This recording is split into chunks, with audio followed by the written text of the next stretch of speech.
Hindi po higante ang nakatira dito. Sadyang nakadesign lang po ang bahay na ito na malalaki ang pinto at mga bintana para po maging well-ventilated ang bahay na ito.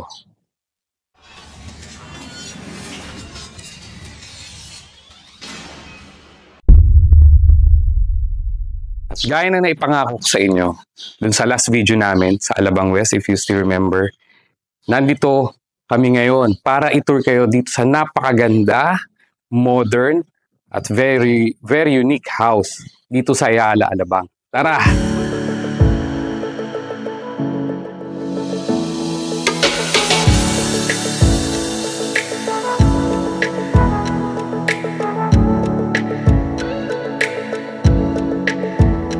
Look at this massive door. Grabe! From floor to ceiling. Actually, this is the main door. Ito po ang papasukan nyo araw-araw. Napakalaki. And look at these openings. Sobrang ventilated. Naisipan pa nung architect na magkaroon ng openings dito sa side na to.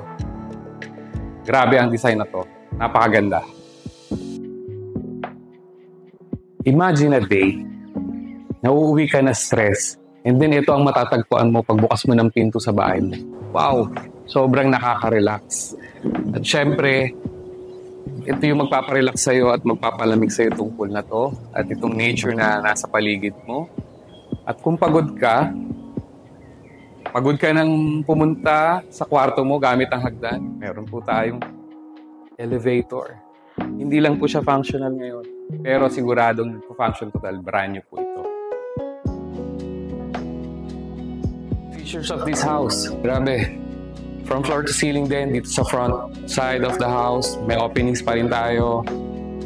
Pagpunta tayo dito sa bandang likod, and going to swimming pool area, from floor to ceiling din po ang height ng mga openings. So, ganito po ka-ventilated ang bahay nito.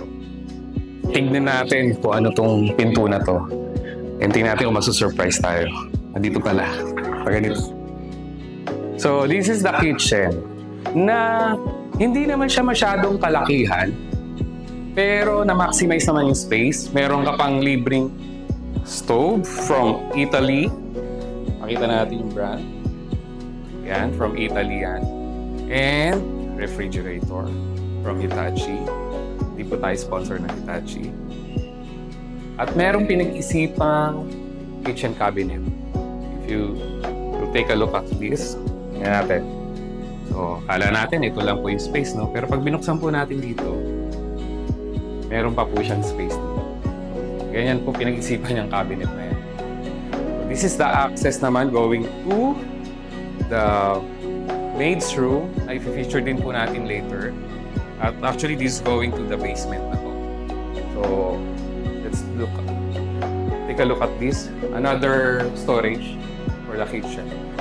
Itong dual sink. Very convenient to use dahil retractable po siya. Ayan. Lakas din po ang tubig.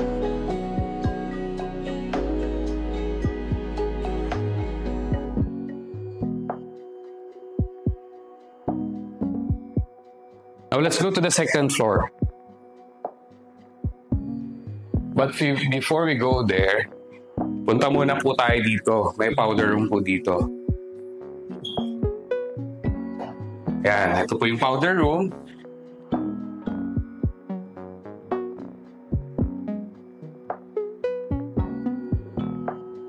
Now we can go now sa second floor.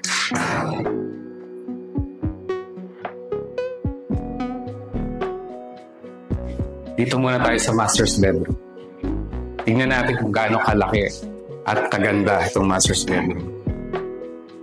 Okay. Wow! This is a very good space. Master's bedroom. Very spacious. Well ventilated din. Maganda yung height ng mga openings. Ng windows. With air condition. With built-in cabinets. Yan po. Napakaganda po.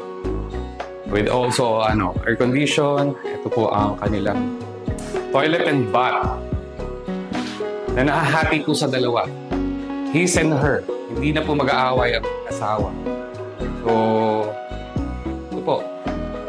Separate shower area, separate toilet. So, napakaganda po ng master's bedroom. Go to the other rooms.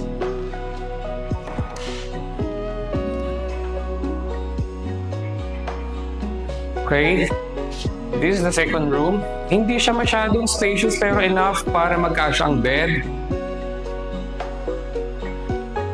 Yung wardrobes okay naman.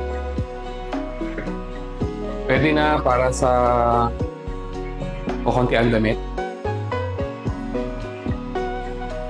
So, ito ang toilet ng second room natin. Beautiful.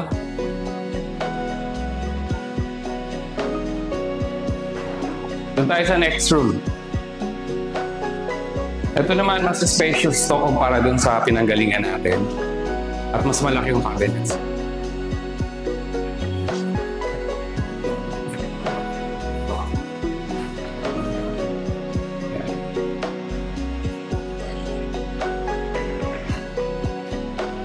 Okay.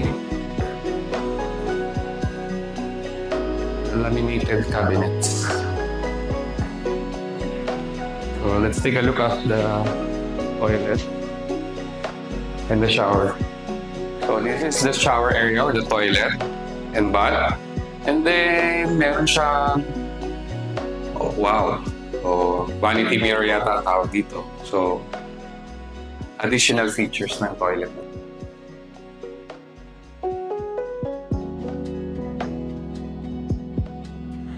Let's check other rooms. Going to the fourth room, meron tayong madadaan ng storage area. Let's take a look at this. So, yeah.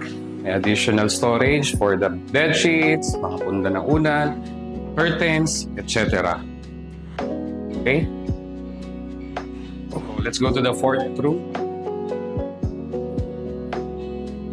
And nandito pala ang CCTV. CCTV monitor. And this is the fourth room, which is not also that big, pero malaki naman ang windows and enough para magkasya ang beds. And meron ding air condition. Maganda rin ang cabinets, laminated cabinets. Meron din siyang vanity mirror.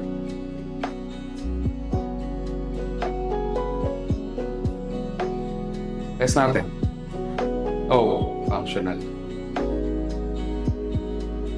Okay, that's it. Then let's go to the basement. Gusto ko to nakakadagdag ng drama. Before you enter the room, nakakadagdag ng good mood. Okay? We have an access from kitchen going to the basement. Tara. Right now, nandito po tayo sa basement area where the dirty kitchen is located na hindi naman siya dirty. Maganda po ang dirty kitchen dito. And then, this is the access going to drivers and maids room.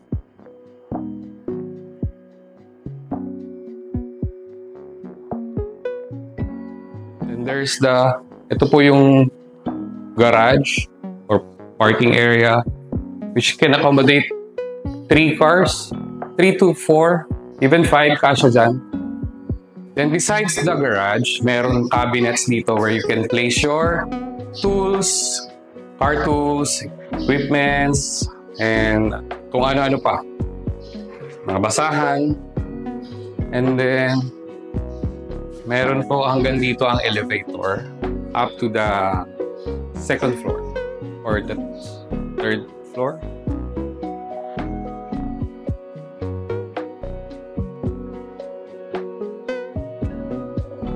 Additional storage. Then merong bonus na generator, brand new generator. So, hindi po kayo mag-aalala na mawalan po kayo ng kuryente. And then, syempre, kung gusto nyo rin po magpalagay ng solar, pwede rin po. Pwede ko rin po kayong tulungan. Meron ding additional room dito sa taas. An attic where you can also place other things. Ganda nito. Ganda features nito.